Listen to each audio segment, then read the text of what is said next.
Ilang kabataan sa Kalasyaw, Pangasinan na aktuhang nagbabasketball nang walang suot na face mask. Sundan sa report. Reklamo ng ilang residente ang paglalaro ng ilang kabataan sa basketball court sa Barangay San Miguel, Kalasyaw, Pangasinan. Ikinababahala nila ang pagkasagawa ng contact sports lalo na ngayong minaitala ng Omicron variant sa bansa. Ang problema dyan, may nagbabasketball ko minsan, hindi naman parati. Mga 5 o'clock ng umaga, delikado sa mga bata. Minsan may mga bata nagbabasketball.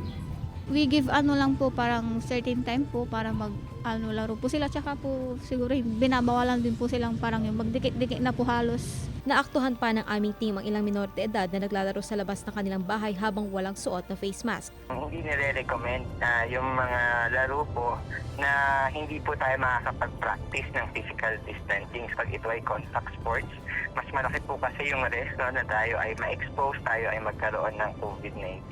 Sabi po ng SK chairman, papatanggal na po yung basketball court dito kasi nakita naman natin biglang liko para maiwasan po yung madisgrasya na yung mga batang maglalaro.